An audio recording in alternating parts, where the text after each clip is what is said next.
సముద్రంలో ఉన్న నీళ్లు మొత్తం మాయమైపోతే, ప్రపంచం తలకిందులైపోతే, ప్రాణాలతో బయటపడటం ఒకటే లక్ష్యమైతే, ఇలాంటి ఉత్కంఠభరితమైన ప్రశ్నలతో సాగి ఒక అద్భుతమైన సినిమా గురించి ఈ రోజు నేను మీకు చెప్పబోతున్నాను. ఒక ఫ్యామిలీ ఏంటంటే వాళ్ళ పిల్లాడి బర్త్డే సెలబ్రేట్ చేసుకుందాం అని చెప్పేసి సరదాగా బోట్ వేసుకుని సముద్రంలోకి వెళ్తారు. కాకపోతే అక్కడికి వెళ్ళిన తర్వాత ఏం జరుగుతుందో తెలియదు కానీ సముద్రంలో ఉన్న నీళ్ళన్నీ వెనక్కి వెళ్ళిపోతాయి. దాంతో వాళ్ళ పడవ అక్కడే ఆగిపోతుంది. ఆ తర్వాత మళ్ళీ వాళ్ళు తిరిగి భూమి మీదకి ఎలా వచ్చారు, అంటే ఒడ్డుకి ఎలా వచ్చారు, అసలు సముద్రంలో నీళ్లు ఎక్కడికి వెళ్ళిపోయాయి, అవి మళ్ళీ ఎప్పుడు వస్తాయి అనేది సినిమా కదా. నిజం చెప్పాలంటే ఈ సినిమా ప్రతి ఒక్క సీను నెక్స్ట్ లెవెల్లో ఉంటుంది. మంచి థ్రిల్లింగ్ ఎక్స్పీరియన్స్ ఇస్తుంది. ఒక ముక్కలో చెప్పాలంటే సర్వైవల్ థ్రిల్లర్ సినిమాలు ఇష్టపడే వాళ్ళకి మాత్రం ఈ సినిమా విపరీతంగా నచ్చేస్తుంది, మామూలు కాదు. ఇంతకీ ఈ సినిమా పేరేంటి అబ్బాయి అని చెప్పి అడిగితే సర్వైవ్. ఇంకా డైరెక్ట్ గా కథలోకి వెళ్తే ఈ సినిమా ఓపెనింగ్ సముద్రంలో ప్రయాణిస్తున్న ఒక చిన్న బోటును చూపిస్తారు. అందులో మన కథలో హీరో, ఆ తర్వాత హీరోయిన్, ఇద్దరికి పెళ్ళైందనమాట.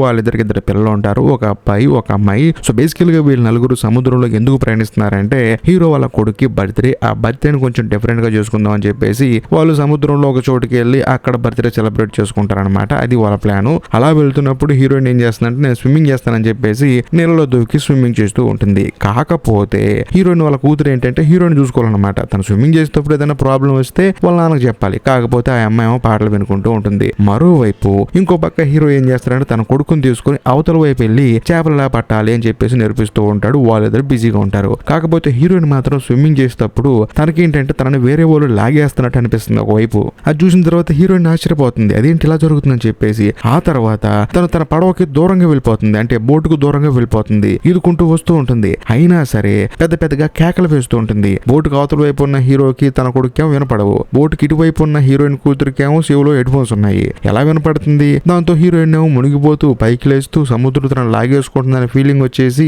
కేకలు వేస్తూ ఉంటుంది. కాకపోతే హీరోకి మాత్రం లైట్ గా ఆ సౌండ్ వినపడుతుంది. తాను పరిగెత్తుకుంటూ వచ్చి చూస్తే హీరోయిన్ సముద్రంలో ఈదలేకపోతూ ఉంటుంది, పడవకి దూరంగా వెళ్ళిపోతూ ఉంటుంది. వెంటనే తాను నీళ్ళలో దూకేసి తనని కాపాడతాడు. ఆ తర్వాత తన కూతురును కూడా తిడతాడు, నేను చెప్పాను నీకు ఎవరైనా స్విమ్మింగ్ చేసేటప్పుడు వాళ్ళని అబ్జర్వ్ చేస్తూ ఒకళ్ళు ఉండాలని, నువ్వేమో హెడ్ ఫోన్స్ పెట్టుకుని పాటలు వింటున్నావు అని చెప్పేసి తన కూతురుని మందలిస్తాడు. కట్ చేస్తే ఆ రోజు సాయంత్రం అందరూ కలిసి హీరో వాళ్ళ అబ్బాయికి బర్త్డే సెలబ్రేట్ చేసుకుంటారనమాట. కేక్ కట్ చేస్తారు, ఒకరికొకరు గిఫ్ట్లు ఇచ్చుకుంటారు, అంతా హ్యాపీగా ఫోటోలు ఇస్తారనమాట. ఆ తర్వాత హీరో వాళ్ళ కూతురు ఏం చేస్తుందంటే బయటకు వచ్చి తన బాయ్ ఫ్రెండ్ కి వీడియో కాల్ చేస్తుంది. వాడేమో అంతా ఓకేనా, ఎప్పుడు వస్తున్నారు మీరు అని చెప్పేసి క్యాజువల్ గా మాట్లాడుతూ ఉంటాడు. కాకపోతే వీడియో కాల్లో బ్యాక్ ఏంటంటే మొత్తం ఆకాశం కనపడుతుంది అనమాట. అందులో ఉరుములు మెరుపులు ఇవన్నీ కనిపిస్తూ ఉంటాయి. దాంతో హీరో వాళ్ళ కూతురు ఏమంటుందంటే ఏంటి వెదర్ అక్కడ అలా ఉందని చెప్పి అంటంతో అవును ఒక గంట నుంచి తేడాగా ఉందని చెప్పేసి మాట్లాడుతున్న మధ్యలోనే సిగ్నల్ కట్ అయిపోతుంది. దాంతో వీడియో కాల్ కూడా కట్ అయిపోతుంది. ఆ తర్వాత అందరూ బోట్లోకి వస్తారనమాట. బోట్లోకి వచ్చిన కొంత సమయానికి బయట భయంకరంగా సౌండ్ వస్తుంది. ఏంటని చెప్పేసి వీళ్ళు బోట్లోంచి బయటకు వచ్చి చూస్తే పెద్ద పెద్ద తిమింగలాలన్నీ వీళ్ళ బోట్ చుట్టూ తిరుగుతూ ఉంటాయి అనమాట. దాంతో హీరోకి డౌట్ వస్తుంది, అదేంటి అసలు లైట్ ఉన్న చోటకి తిమింగలాలు రావు కదా, మొత్తానికి సముద్రంలో ఏదో జరుగుతుందని చెప్పేసి మనోడికి అర్థమైపోతుంది. ఎందుకంటే మనోడు సముద్రం మీద రీసెర్చ్లు చేస్తూ ఉంటాడు అనమాట, అందుకని బాగా తెలుస్తుంది. ఆ తర్వాత ఆ సొర చేపలని అక్కడి నుంచి వెళ్ళిపోయిన తర్వాత ఒకవేళ బోట్ కి ఏమైనా ప్రాబ్లం అయిందని చెప్పేసి కిందకి దిగి చూస్తే నిజంగానే ఒక చిన్న ప్రాబ్లం ఉంటుంది. అదేంటంటే బోటు వెళ్ళేటప్పుడు ఏ డైరెక్షన్ లో వెళ్ళాలి అని చెప్పేసి ఒక స్టీరింగ్ లాంటిది ఉంటుంది కదా, అది కింద పాడైపోయి ఉంటుంది. మనం చిన్న ప్రాబ్లం ఎదుర్కొన్నాము, దాన్ని సరి చేసిన తర్వాతే మనం బోట్ స్టార్ట్ చేయాలి, లేకపోతే బోట్ లో ఉన్న ఇంజిన్ కూడా పాడైపోతుందని చెప్పి అంటంతో సరేలే మనం సెట్ చేసుకున్నాం రేపు పొద్దునని చెప్పేసి అందరూ అనుకుంటారు. అదే సమయంలో హీరో వాళ్ళ కూతురు ఏం చేస్తుందంటే తన బాయ్ ఫ్రెండ్ కి వీడియో కాల్ చేద్దాం అని చెప్పేసి బయటకు వచ్చి ట్రై చేస్తుంది. అయినా సరే నెట్వర్క్ దొరకదు, అంటే సిగ్నల్ ఉండదు. కట్ చేస్తే మరోవైపు మన కథలో హీరో ఏం చేస్తాడంటే అసలు మన బోట్ లో ఫుడ్ ఎంత ఉంది, మనకి ఎన్ని రోజులు వస్తుందని చెప్పేసి చూసుకుంటే ఒక 4 రోజులకు వస్తుంది అనమాట. మనం కొంచెం జాగ్రత్తగా తిందాము, ఎందుకంటే ఇటు పక్క షిప్పులు వెళ్లే మార్గం ఏదో ఒక షిప్ వస్తుంది, మన బోట్ ప్రాబ్లం అయిపోయినా సరే మనం అందులోకి వేసి వెళ్ళిపోవచ్చు అని చెప్పేసి వీళ్ళు నలుగురు మాట్లాడుకుంటూ ఉంటారు. అదే సమయంలో బయట ఒక పెద్ద నిప్పుకను ఆకాశంలో నుంచి ఆ సముద్రంలో పడుతుంది అనమాట. అది చూసిన తర్వాత వీళ్ళకి భయం వేసి వెంటనే ఆ బోట్ స్టార్ట్ చేసుకుని అక్కడ నుంచి వెళ్ళిపోతారు. కాకపోతే ఇప్పుడు బోట్ స్టార్ట్ చేస్తే ఇంజిన్ పాడైపోతుంది కదా, యాజ్ ఇట్ ఈజ్ గా ఇంజిన్ మొత్తం పాడైపోతుంది. దాంతో వీళ్ళు ఇంక ఇటు వెళ్ళలేని పరిస్థితి అనమాట. దాంతో హీరో ఏం చేస్తాడంటే వెంటనే వాకీ టాకీ తీసుకొని దగ్గరలో ఎవరు ఉన్నారని చెప్పేసి ట్రై చేస్తాడు, ఎవ్వరు కనిపించరు. కాకపోతే సడన్ గా ఏమవుతుందంటే సముద్రంలో ఒక అలజడి వస్తుంది అనమాట. దాంతో వీళ్ళకి భయం వేసి లైఫ్ జాకెట్లు వేసుకుంటారు. అవి వేసుకున్న తర్వాత మొత్తం తలుపులు లాక్ చేసుకుని సేఫ్ గా అందరిని పట్టుకుని కూర్చుంటారు. అప్పటికి హీరోకి డౌట్ వచ్చేసి బయటకు వచ్చి ఫ్లేర్ లైట్ ఆన్ చేస్తాడు, అయినా సరే ఎవరు రారు. ఆ తర్వాత చేసేదేం లేక మళ్ళీ పడవ లోపలికి వచ్చేసి నలుగురు చేతులు పెట్టుకుని కూర్చుంటారు. కాకపోతే మరుసటి రోజు సినిమా ఓపెన్ అవుతుంది. చూస్తే ఈ పడవ ఏంటంటే సముద్రంలో ఉన్నట్టు కాకుండా మామూలుగా స్టేబుల్ గా ఉంటుంది. అదేంటి ఇలా ఉందని చెప్పేసి డౌట్ వచ్చేసి హీరోయిన్ బయటకు వస్తారనమాట. సారీ అప్పుడప్పుడు పడవ అని చెప్పి వాడుతున్నాను, ఏమనుకో మాకంటే కొంచెం కంఫర్ట్గా ఉండడానికి. బయటకు వచ్చి చూస్తే వీళ్ళకి మైండ్ బ్లాక్ అయిపోతుంది. సముద్రంలో ఉన్న నీళ్లు మొత్తం ఎక్కడికో వెళ్ళిపోయాయి. అలా వెళ్ళిపోవటం వల్లే ఈ పడవ ఇలా నిలిచిపోయింది. అది సంగతి. ఆ తర్వాత హీరో కిందకు వచ్చేసి కాంపస్ ఆన్ చేసి చూస్తే డైరెక్షన్ వేరే వైపు చూపిస్తుంది అనమాట. దాంతో హీరోకి అర్థం అవుతుంది సముద్రంలో నీళ్లు మొత్తం భూమి మీదకి వెళ్ళిపోయాయి, అంటే సిటీలోకి వెళ్ళిపోయాయి. సిటీలో చాలా మంది ఇబ్బంది పడుతూ ఉంటారు ఈ సమయానికి అని చెప్పేసి హీరో తన కుటుంబ సభ్యులతో చెప్తూ ఉంటాడు. ఇదంతా విన్న తర్వాత హీరో కూతురు మాత్రం ఎంతగానో బాధపడుతుంది. ఎందుకంటే తన బాయ్ ఫ్రెండ్ ఉంది భూమి మీదే కదా, అందులోనూ అక్కడ బాగా వర్షం వస్తుందని చెప్పేసి ఉరుములు మెరుపులు చూసింది కదా. అది చూసిన తర్వాత తన బాయ్ ఫ్రెండ్ కి ఏదో అయి ఉంటుందని చెప్పేసి తానేమో బోట్ లో కూర్చొని బాధపడుతూ ఉంటుంది. మరోవైపు మన కథలో హీరోయిన్ ఏం చేస్తుందంటే ఇప్పుడు ఈ బోట్ లో ఫుడ్ ఎంత ఉందని చెప్పేసి అందరికి సరిపోతున్నా లేదని చెప్పేసి మొత్తం గ్యాదర్ చేసుకుంటుంది. ఇదిలా ఉంటే మరోవైపు హీరో వాళ్ళ కొడుకు ఏం చేస్తాడంటే తన బర్త్డేకి వీళ్ళందరూ బెలూన్స్ తో సెలబ్రేట్ చేసుకున్నారు కదా, ఆ బెలూన్స్ ని గాల్లో కుదిరేస్తాడు. ఎందుకంటే కనీసం అవి చూసినా సరే చుట్టుపక్కల ఎవరైనా ఉంటే వాళ్ళ దగ్గరకు వస్తారని చెప్పేసి. ఈ గ్యాప్ లో మన కథలో హీరో ఏం చేస్తాడంటే బోట్ లో వాకీ డాకీ ఉంది కదా, అది తీసుకొని ఎవరైనా కాంటాక్ట్ అవుతారేమో అని చెప్పేసి దాంట్లో మాట్లాడుతూ ఉంటాడు. అనుకోకుండా ఎవరో ఒక అతను కాంటాక్ట్ అవుతాడు. బేసికల్ గా అతను ఏంటంటే ఇదే సముద్రంలో ఒక స్మాల్ సబ్మెరీన్ లో ఉంటాడు అనమాట. తానేంటంటే నీళ్ళు మొత్తం వెళ్ళిపోవడం వల్ల తన సబ్మెరీన్ కూడా అక్కడ ఆగిపోతుంది. అతను హీరోకి కాంటాక్ట్ అవుతాడు. అప్పుడు హీరో ఆ కెప్టెన్ తో ఏమంటాడంటే ఏంటి పరిస్థితి ఎక్కడ ఏంటని చెప్పడంతో ఆ కెప్టెన్ ఏమంటాడంటే అన్ని లైన్లు కట్ అయిపోయాయి, మనం భూమి మీద ఉన్న వాళ్ళతో కాంటాక్ట్ అవ్వలేకపోతున్నాము. ఇంకా ముఖ్యంగా సముద్రం నీళ్లు వెళ్ళిపోయాయి కదా, అవి ఖచ్చితంగా ఒక వారం తర్వాత మళ్ళీ తిరిగి వచ్చేస్తాయి. కాబట్టి మీరు ఎక్కడున్నా సరే కొంచెం ఎత్తుగా ఉన్న ప్రదేశంలో ఉండండి అని చెప్పడంతో హీరో ఒంట్లో వణుకు పడుతుంది. ఎందుకంటే మళ్ళీ నీళ్ళు వస్తే వీళ్ళ కుటుంబం అల్ల కల్లోలం అయిపోతుందని చెప్పేసి మీ సబ్మెరీన్ లో మా ఇద్దరు పిల్లల్ని తీసుకుంటారా అని చెప్పేసి అంటంతో మేముంది ఇక్కడ ఎదురండి, అందులో ఒక అతను చనిపోయాడు కాబట్టి మీరు పిల్లలు అంటున్నారు కాబట్టి పంపించండి అని చెప్పేసి తను ఏ వైపు ఉన్నాడు ఏ దిక్కున్నాడు అని చెప్పేసి కాంపస్ చూసి చెప్తాడనమాట కెప్టెన్. దాంతో హీరో కూడా నోట్ చేసుకొని అక్కడికి వెళ్ళటానికి సరిపడా ఫుడ్ ని ప్రిపేర్ చేసుకుంటూ ఉంటాడు. అంటే తన భార్యతో కలిసి మొత్తం ప్యాక్ చేసుకుంటూ ఉంటాడు. అలా చేసుకునే సమయంలో బయట ఎవరు వస్తూ ఉంటారు. అది చూసి హీరో ఆశ్చర్యపోతాడు. ఈ ప్లేస్ లో ఎవడ్రా బాబు మాలాగే తప్పిపాడని చెప్పేసి హీరో మెల్లగా నడుచుకుంటూ వస్తూ ఉంటాడు. బేసికల్ గా ఎలాగ వచ్చాడంటే హీరో వాళ్ళ అబ్బాయి బెలూన్స్ వదిలాడు కదా గాల్లోకి, అది చూసి మనం నడుచుకుంటూ వచ్చాడు. వచ్చిన తర్వాత హీరో కూడా పాపం చాలా దూరం నుంచి నడుచుకుంటూ వచ్చాడు కదా అని చెప్పేసి తనకి వాటర్ బాటిల్ ఇస్తాడు. అది తాగిన తర్వాత మనోడు థ్యాంక్స్ చెప్తాడు అనుకుంటే ఆ వాటర్ బాటిల్ తీసుకొని హీరో మొహం మీద గట్టి కొడతాడు. దాంతో హీరో కింద పడిపోతాడు. ఇది చూసిన తర్వాత హీరోని పరిగెత్తుకుంటూ వస్తుంది. అదే సమయంలో ఆ వాటర్ తాగినోడు వాడి చేతుల్లో ఉన్న చేపలు పట్టే రాడ్ తీసుకొని హీరో పొట్టలో బలంగా పొడుస్తాడు. అది చూసిన తర్వాత హీరోయిన్ కి బుర్ర బ్లాంక్ అయిపోతుంది. వీడు ఖచ్చితంగా తనను కూడా చంపుతాడు, తన ఇద్దరు పిల్లలు ఆపదలో ఉన్నారని చెప్పేసి హీరోయిన్ ఆ బోట్ లోకి పరిగెత్తుకుంటూ వెళ్ళిపోతుంది. హీరోయిన్ వెనకాల ఈడేమో పరిగెడుతూ ఉంటాడు. మరోవైపు హీరోయిన్ తప్పించుకుంటూ ఉంటుంది. అదే సమయంలో కిల్లర్ గడ్ ఏం చేస్తాడంటే వాడి చేతిలో ఉన్న ఏటిని ఇసిరేస్తాడు. కాకపోతే హీరోయిన్ కి ఏం కాదు కానీ బాగా గాయం అవుతుంది. అయినా సరే హీరోయిన్ లోపలికి పరిగెత్తుకుంటూ వచ్చి తన ఇద్దరు పిల్లల్ని ఒక బాక్స్ లో దాచిపెట్టి తన కూతురుకు ఫ్లేర్ గన్ ఇస్తుంది అనమాట. ఎటువంటి పరిస్థితుల్లో అయినా సరే గన్ను వాడమాకు, కానీ పరిస్థితులు చేదాడితే తప్ప అని చెప్పేసి తానేమో ఆ బోట్ లో ఉన్న బేస్మెంట్ లోకి వెళ్ళి దాక్కుంటుంది. కట్ చేస్తే మరోవైపు కిల్లర్ గాడేమో బోట్ లోపలికి ఎంటర్ అయిపోయి ఫస్ట్ వంటగదిలోకి వెళ్తాడు. వెళ్ళిన తర్వాత అక్కడ ఉన్న ఫుడ్ తింటాడు. ఆ తర్వాత హీరోయిన్ ని వెతుకుతూ ఉంటాడు. కాకపోతే హీరోయిన్ ఏమో కత్తి పట్టుకొని తన దగ్గరకు వస్తే వీడిని పొడి చేద్దాం అని చెప్పేసి వెయిట్ చేస్తూ ఉంటుంది. సడన్ గా ఆ కిల్లర్ గాడు ఆ రూమ్ లోకి వెళ్తాడు. కాకపోతే హీరోయిన్ అక్కడ ఉండదు. ఆ బోట్ కి ఏంటంటే పెద్ద హోల్ పడుతుంది అనమాట. అందులో నుంచి బయటికి వెళ్ళి దాక్కుంటుంది ఆ బోట్ కిందే. కాకపోతే కిల్లర్ గాడికి ఏమో హీరోయిన్ కనిపించదు. అదే సమయంలో ఆ కిల్లర్ గాడి కుక్క ఏంటంటే పెద్ద పెద్దగా అరుస్తూ ఉంటుంది అనమాట. దాంతో హీరోయిన్ కోపం వచ్చేసి కత్తి తీసుకొని ఆ కుక్కని అక్కడే చెంపవతలు పడేస్తుంది. ఆ తర్వాత కిల్లర్ గాడు బయటకు వచ్చి చూస్తే తన కుక్క చనిపోయి ఉంటుంది. దాంతో వాడికి అర్థం అవుతుంది ఖచ్చితంగా హీరోయిన్ లోపలే ఉంటుందని చెప్పేసి. దాంతో వీడు లోపలికి వెళ్ళిన తర్వాత హీరోయిన్ వాడి మీద అటాక్ చేస్తుంది. కాకపోతే వాడే హీరోయిన్ తిరిగి కొడుతూ ఉంటాడు అనమాట.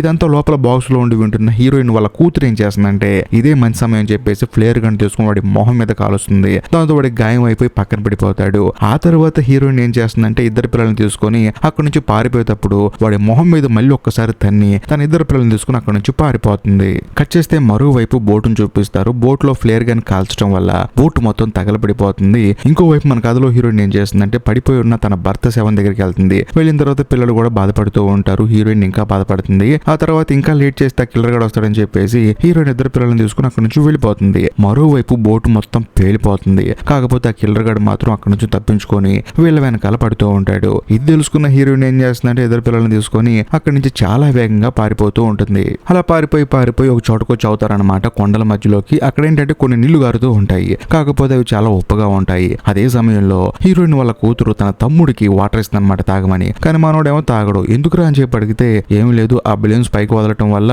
ఆ కిల్లర్ గాడు వచ్చాడు నాన్నను చంపేసి చేశాడని చెప్పి అనడంతో ఆ చావుకు నువ్వేం కారణం కాదులేరా, ఎందుకంటే బెలూన్స్ పైకి వదిలిన తర్వాత ఒకవేళ మనల్ని కాపాడే వాళ్ళు వస్తే దానికి బాధ్యుడు నువ్వే కదా, ఎందుకు అంత బాధపడతావు అని చెప్పేసి కొడుకుని తీసుకుని ముందుకు నడుచుకుంటూ వెళ్తూ ఉంటుంది. మరోవైపు కిల్లర్ గాడు కూడా వీళ్ళ వెనకాల పరిగెడుతూ వస్తూ ఉంటాడు. వీళ్ళు నడుచుకుంటూ వెళ్లే ప్రాసెస్ లో సముద్రం నీళ్లు మొత్తం వెళ్ళిపోయినాయి కదా వెనక్కి, కాకపోతే మనుషులు ఎంత చెత్తన సముద్రం వదిలారో అదంతా కొండల మీద పడిపోయి ఉంటుంది. అదంతా చూసిన తర్వాత మనకే ఆశ్చర్యం వేస్తుంది, ఎందుకంటే ఇంత చెత్తను మనం సముద్రంలో పడేస్తున్నామా అని చెప్పేసి. అలాగే వీళ్ళు నడుచుకుంటూ వెళ్తూ ఉంటారు. అలా వెళ్లేటప్పుడు చనిపోయిన సొర చేపలు చాలా కనిపిస్తూ ఉంటాయి. కాకపోతే వీళ్ళు ఏంటంటే నడవలేక ఆగిపోతూ ఉంటారు. కానీ హీరోయిన్ మాత్రం వీళ్ళని మోటివేట్ చేసి, మీరు కనుక ఇక్కడ ఆగిపోతే ఖచ్చితంగా కిల్లర్ గాడు వస్తాడు, వాడు మనల్ని చంపేసి మన దగ్గర ఉన్న ఫుడ్ తినేస్తాడని చెప్పేసి పిల్లల్ని మోటివేట్ చేసి తీసుకెళ్తూ ఉంటుంది. ఒకనొక సందర్భంలో హీరోయిన్ కొడుక్కి బాగా దాహం వేస్తుంది అనమాట. దాంతో హీరోయిన్ కూతురేస్తుంది. కానీ అమ్మాయి ఏమంటుందంటే, నాకు ఎందుకో మనం బతుకుతామని నమ్మకం లేదు, ఖచ్చితంగా చనిపోతాం మనం అని చెప్పడంతో హీరోయిన్ మాత్రం తన ఇద్దరి పిల్లల్ని మోటివేట్ చేసి, మనం తప్పకుండా తప్పించుకుంటాము, ఆ సబ్మెరీన్ దగ్గరికి వెళ్దాము, ఆ కెప్టెన్ ని మీట్ అవుదాం అని చెప్పేసి పిల్లల్ని మోటివేట్ చేసి ఇద్దరిని తీసుకుని ప్రయాణం కొనసాగిస్తుంటుంది. అలా వెళ్లే దారిలో ఒక విమానం కనిపిస్తుంది. ఎప్పుడో సముద్రంలో కూలిపోయిన విమానం అనమాట. కాకపోతే నీళ్ళని వెళ్ళిపోయేసరికి ఇప్పుడు అది బయటపడింది. దాంతో వీళ్ళు ఏం చేస్తారంటే ముగ్గురు మెల్లగా లోపలికి వెళ్తారు. వెళ్ళి చూస్తే మొత్తం పాడైపోయి ఉంటుంది. బాగా చీకటపడుతుంది, ఎలాగో ఈ నైట్ మొత్తం ఎక్కడే ఉందాం అని చెప్పేసి వీళ్ళ ముగ్గురు లోపలికి వెళ్ళి దాక్కుంటారు, అంటే తలదాచుకుంటారు పడుకోవడానికి. అదే సమయంలో హీరోయిన్ ఏం చేస్తుందంటే తన ఫ్యామిలీ ఫోటో చూసి బాధపడుతుంది. ఎందుకంటే హీరోయిన్ ఇద్దరు లవ్ చేసి పెళ్లి చేసుకున్నారనమాట. హీరోయిన్ వచ్చేసి ఒక పెద్ద డాక్టర్, హీరో వచ్చేసి సముద్రంలో ఈత కొట్టే ఒక గజ ఈతగాడు. ఆ హీరోకి ఏదో దెబ్బ తగలటం వల్ల హీరోయిన్ దగ్గరకు వచ్చి ట్రీట్మెంట్ తీసుకున్నాడు. అలా వాళ్ళిద్దరు లవ్ చేసి పెళ్లి చేసుకున్నారు. అది తలుచుకొని హీరోయిన్ బాధపడుతూ ఉంటుంది. మరోవైపు హీరోయిన్ వాళ్ళ కూతురు కొడుకు కూడా బాధపడుతూ ఉంటారు, నాన్నను పోగొట్టుకున్నామే అని చెప్పేసి. అలా వాళ్ళ ముగ్గురు అక్కడే పడుకుంటారు. కాకపోతే ఆ ప్లేన్ బయట ఏదో సౌండ్ వస్తుంది. ఏంటని చెప్పేసి హీరోయిన్ వాళ్ళ కూతురు వచ్చేసి మెల్లగా బయటకు నడుచుకుంటూ వస్తుంది. చూస్తే ఎవరు కనిపించరు. కానీ ఆ కిల్లర్ గాడు హీరోయిన్ వాళ్ళ కూతురు వెనకాల నుంచి వస్తూ ఉంటాడు. పాపం ఈ అమ్మాయి ఏమో చూసుకోదు. కరెక్ట్ గా అదే సమయంలో హీరోయిన్ వచ్చేసి ఆ కిల్లర్ గాడిని అటాక్ చేస్తుంది. అతి దారుణంగా కత్తితో పొడిచి వాడిని చంపేస్తుంది. ఒక మొక్కలో చెప్పాలంటే వాడిని చంపడానికి వీళ్ళే ప్లాన్ వేసి ఆ అమ్మాయికి ఏం కనిపించలేదు అన్నట్టు అటు ఇటు చూపించేలా చేసి వాడికి ఒక ట్రాప్ సెట్ చేసి వాడిని చంపవతలు పడేశారు. అది జరిగింది. కట్ చేస్తే మరుసటి రోజు ఉదయాన్నే ముగ్గురు బయటకు వస్తారు. బయటకు వచ్చి చూస్తే ఆ కిల్లర్ గాడి శవాన్ని ఏదో పీకు తినేసి ఉంటుంది అనమాట. దాంతో హీరోయిన్ కి అర్థమైపోతుంది, ఇక్కడ ఏదో క్రియేచర్ ఉంది, అది కూడా సాయంత్రం పూట వస్తుంది, కాబట్టి మనం ఇక్కడ నుంచి జంప్ అయిపోవాలని చెప్పేసి వాళ్ళ ముగ్గురు అక్కడ నుంచి వెళ్ళిపోతూ ఉంటారు. అలా వెళ్లేటప్పుడు హీరోయిన్ కొడుక్కి బాగా దాహం వేస్తుంది. ఇటు చూసినా ఏమి కనిపించదు. కానీ ఒక చోటుకి వెళ్ళిన తర్వాత మురికి నీరు ఉంటాయి. అది కూడా సముద్రపు జంతువులు ఆ నీళ్ళలో చనిపోయి వాటి రక్తం బయటకు వచ్చి మొత్తం కలేబరాలతో నిండిపోయి ఉంటుంది. అయినా సరే ఆ పిల్లాడు ఏం పట్టించుకోకుండా వెళ్లి తాగేస్తాడు. అది చూసిన హీరోయిన్ బాత్తో పరిగెత్తుకుంటూ వచ్చి వాడిని వెనక్కి లాగుతుంది. లాగేలోపు కొంచెం తాగుతాడు అనుకోండి. దాంతో వాడు కొంచెం అనారోగ్యం పాలవుతాడు. ఆ తర్వాత హీరోయిన్ ఇద్దరు పిల్లలు నడుచుకుంటూ వెళ్తున్నప్పుడు విరిగిపోయిన చైర్స్ కనిపిస్తాయి. వాటన్నిటిని ఒక చోట గూడేసుకొని పిల్లగాడికి ఒక ఇంజెక్షన్ చేస్తుంది అనమాట. తన డాక్టర్ కదా, ఒక ఇంజెక్షన్ చేస్తుంది, సేఫ్టీ ఇంజెక్షన్. అలా ముగ్గురు పడుకుంటారు. కట్ చేస్తే కొంత సమయానికి బయట ఏదో సౌండ్ వస్తుంది అనమాట. ఏంటని చెప్పి చూస్తే హీరోయిన్ స్టన్ అయిపోతుంది. ఇద్దరు పిల్లల్ని లేపుకొని పరిగెడుతుంది అనమాట. మరి ఏం చూసిందేమో గానీ తీరా వెళ్లి చూస్తే ఒక పెద్ద షిప్ కూలిపోయి ఉంటుంది. అక్కడ చాలా కంటైనర్లు పడిపోయి ఉంటాయి. దాంతో హీరోయిన్ ఏంటంటే కంటైనర్ లోపలికి వెళ్దామని ట్రై చేస్తే లోపల ఉన్న వాళ్ళు డోర్ వేసేసుకుంటారు. కానీ హీరోయిన్ ఏం చేయలేక ఇద్దరు పిల్లల్ని కంటైనర్ ఎక్కేస్తుంది. దాంతో హీరోయిన్ పైకి ఎక్కుతున్నప్పుడు సడన్ గా సముద్రంలో ఉండే కొన్ని భయంకరమైన పీతలు వచ్చేసి వీళ్ళ మీద అటాక్ చేస్తూ ఉంటాయి అనమాట.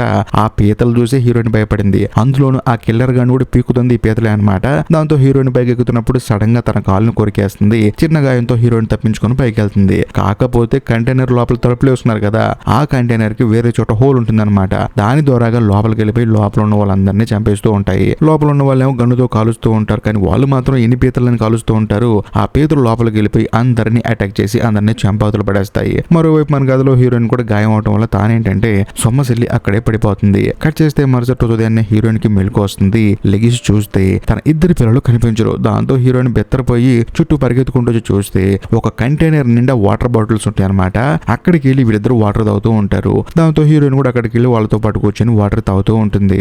ఆ తర్వాత కంటైనర్లు ఏమైనా దొరుకుతాయి అని చెప్పేసి లోపలికి వెళ్ళి చూస్తే లోపల ఒక వాకీటాకీ దొరుకుతుంది. దాంతో హీరోయిన్ ఏం చేస్తుందంటే ఆ సబ్మెరైన్ కెప్టెన్ కి కాంటాక్ట్ చేద్దాం చెప్పి ట్రై చేస్తుంది. అతను కాంటాక్ట్ అవుతాడు. అయిన తర్వాత హీరోయిన్ ఏమంటుందంటే, మేము మ్యాప్ ను పోగొట్టుకున్నామండి, మీరు ఎక్కడున్నారు, మీ ఎటువైపు రావాలని చెప్పేసి అంటంతో ఆ కెప్టెన్ ఏమంటాడంటే, చూడండి సముద్రపు పీతలు నా మీద అటాక్ చేశాయి, నాకు కూడా బాగా గాయాలయ్యాయి, కాబట్టి నేను ఒక ఫ్లేర్ గన్ను కాలుస్తాను, దాన్ని ఫాలో అవ్వకుంటారండి అని చెప్పేసి ఆయన గన్ను కాలుస్తాడు. ఆ గన్ను కాల్చడంతో వీళ్ళకి ఆ ఫ్లేర్ కనిపిస్తుంది. దాంతో వీళ్ళు ఆ మార్గాన్ని ఫాలో అవుతూ వెళ్తూ ఉంటారు. బట్ వెళ్ళేటప్పుడు ఏంటంటే కొంచెం వాటర్ బాటిల్స్ కొంత ఫుడ్ కూడా తీసుకుని వెళ్తారు. అలా నడుచుకుంటూ వెళ్తూ ఉంటారు. బేసికల్ గా ఆయన ఏం చెప్తాడంటే, మీరు ఎంత తొందరగా వస్తే అంత తొందరగా త్వరగా రండి, ఎందుకంటే మరికొన్ని గంటల్లో వాటర్ అక్కడికి వచ్చేస్తాయి, ఆల్రెడీ వారం అయిపోయిందని చెప్పేసి అనడంతో హీరోయిన్ భయంతో తన ఇద్దరు పిల్లల్ని తీసుకుని అక్కడి నుంచి పరిగెడుతూ ఉంటుంది అనమాట ఆ రూట్ కనుక్కోవడానికి. అలా వెళ్లే దారిలో వీళ్ళకి దూరంగా సబ్మెరైన్ కనిపిస్తుంది. దాంతో వీళ్ళు ఎంతగానో ఆనందపడతారు. ఆ తర్వాత దాని దగ్గరికి నడుచుకుంటూ వెళ్తున్నప్పుడు చాలా భయంకరమైన మార్గం ద్వారాగా వెళ్తూ ఉంటారు, ఎందుకంటే కొండల మధ్యలో నడుచుకుంటూ వెళ్తూ ఉంటారు. అనుకోకుండా హీరోయిన్ చేసిన ఒక మిస్టేక్ వల్ల పైన కొండ చీరలు విరిగి పడిపోతూ ఉంటాయి. దాంతో హీరోయిన్ ఏం చేస్తుంటే పిల్లలిద్దరిని నెట్టేసి తాను అక్కడ బలైపోతుంది. ఎందుకంటే హీరోయిన్ కాలు ఆల్రెడీ ఆ పీతలు కొరికేసాయి కదా, దాంతో తాను నడవలేకపోతుంది. ఒక కొండ చీర తన కాలు మీద పడుతుంది. అప్పుడు తానేమంటుందంటే, దయచేసి మా కోసం మీ ఇద్దరు ఆకండి, ఎందుకంటే ఆ సబ్మెరీన్ లో ఖాళీ ఉంది కేవలం ఇద్దరికే, మీ ఇద్దరు తప్పించుకోండి, తమ్ముడు నువ్వు కాపాడుకో అని చెప్పేసి తన కూతురు చెప్తుంది. దాంతో తన కూతురు కూడా సరే అని చెప్పేసి తమ్ముడిని తీసుకుని ఆ సబ్మెరీన్ దగ్గరికి పరిగెత్తుకుంటూ వెళ్తుంది. వెళ్ళిన తర్వాత చూస్తే ఆ కెప్టెన్ ఉండగా తానే బయట ఉంటాడు అనమాట. నాకు బాగోలేదు, నేను చనిపోతాను, కాబట్టి మీరిద్దరు తప్పించుకోండి అని చెప్పేసి అంటంతో అప్పుడు హీరోయిన్ కూతురికి పోయిన ప్రాణం తిరిగి వచ్చినట్టు అనిపిస్తుంది. ఎందుకంటే లోపల ముగ్గురికి ప్లేస్ ఉంటుంది, ఆ కెప్టెన్ మీ ఇద్దరు సరిపోతారు, కాబట్టి మీరు వెళ్ళండి అని చెప్పేసి హీరోయిన్ పంపించింది. కానీ హీరోయిన్ వాళ్ళ పెద్ద కూతురు తను రానంటున్నాడని చెప్పేసి వాళ్ళ అమ్మ దగ్గరికి పరిగెత్తుకుంటూ వెళ్తూ ఉంటుంది. మరోవైపు హీరోయిన్ దగ్గరికి ఆ పీతలు వస్తూ ఉంటాయి, ఎందుకంటే అవన్నీ కొండ చీరల కింద దాక్కుని ఉంటాయి అనమాట. అవి హీరోయిన్ మీద అటాక్ చేస్తూ ఉంటాయి. దాంతో హీరోయిన్ కూడా తన దగ్గర ఉన్న గన్ను తీసుకుని కాల్ చేస్తూ ఉంటుంది. ఈ గ్యాప్ లో తన కూతురు వచ్చి తప్పించుకొని పోతారా, ఆ కెప్టెన్ రావట్లేదని చెప్పడంతో తాను కూడా ఒంట్లో ఓపిక తీసుకొచ్చుకొని తన కూతురుతో పాటు ఆ సబ్మెరైన్ దగ్గరకు వస్తుంది. వచ్చిన తర్వాత ముగ్గురు లోపలికి వెళ్తూ ఉంటారు అనమాట. కరెక్ట్ గా అదే సమయంలో సముద్రంలో వాటర్ పోయినవన్నీ మళ్ళీ తిరిగి వచ్చేస్తూ ఉంటాయి. అది చూసిన తర్వాత వీళ్ళకి వెన్నులో వణుకు పుట్టి వెంటనే ముగ్గురు లోపల దాక్కుంటారు. ఆ తర్వాత తలుపు వేసుకుంటారు. కరెక్ట్ గా అదే సమయానికి వాటర్ వచ్చేస్తాయి. ఆ వాటర్ లో ఈ సబ్మెరైన్ నీళ్ళలో బంతిలాగా అటు ఇటు తగులుతూ ఉంటుంది. లోపల ఉన్న ముగ్గురు మాత్రం ప్రాణాలు అరచేతిలో పట్టుకొని బతుకుతామా లేదా అని చెప్పేసి టెన్షన్ తో లోపలే సగం చచ్చిపోతూ ఉంటారు. కరెక్ట్ గా అదే సమయంలో హీరోయిన్ కి తన జీవితం మొత్తం గిర్రున కళ్ళ ముందు తిరిగే కనిపిస్తూ ఉంటుంది అనమాట. హీరో తనకి పరిచయం అవడం, తనని పెళ్లి చేసుకోవడం, ఇద్దరు పిల్లలు పుట్టడం, వాళ్ళతో ఇక్కడికి రావడం, ఇదంతా కనిపిస్తూ ఉంటుంది. కట్ చేస్తే మరుసటి రోజు ఉదయాన్నే హీరోయిన్ కి మెలకు వస్తుంది. తాను మెల్లగా లేచి డోర్ ఓపెన్ చేసుకుని బయటకు వచ్చి చూస్తే ఒక ఒడ్డుకు వచ్చి ఈ సబ్మెరైన్ ఆగుతుంది అనమాట. చూస్తే సిటీ మొత్తం నాశనం అయిపోయి ఉంటుంది. అక్కడ మనిషి అనేవాడు ఎవడు బతికొండడు. అక్కడికి వెళ్ళిన తర్వాత కనీసం మనమన్నా బతికి బయటపడ్డాం అని చెప్పేసి హీరోయిన్ తన పిల్లలిద్దరిని పట్టుకుని ఏడుస్తూ ఉంటుంది. ఇంతటితో సినిమా అయిపోతుంది. ఈ సినిమా మీకు నిజంగా నచ్చితే మాత్రం ఖచ్చితంగా లైక్ చేయండి. అంతేకాకుండా మీ ఫ్రెండ్స్ అండ్ ఫ్యామిలీ మెంబర్స్ కి షేర్ చేయండి. ఇంకా ముఖ్యంగా ఈ సినిమా మీకు నచ్చితే కామెంట్ చేయండి నచ్చిందని, లేకపోతే లేదని చేయండి, ఏం ప్రాబ్లం లేదు. ఇంకా లాస్ట్ అండ్ ఫైనల్ గా నేను మీకు చెప్పొచ్చేది ఏంటంటే, ఇప్పటికీ మీరు మన ఛానల్ ని సబ్స్క్రైబ్ చేసుకోకపోతే దయచేసి సబ్స్క్రైబ్ చేసి బెల్ ఐకాన్ ప్రెస్ చేయండి, ఎందుకంటే ఇలాంటి అద్భుతమైన వీడియోలు మీరు అసలు మిస్ అవ్వకూడదు కదా. అందుకు బాయ్.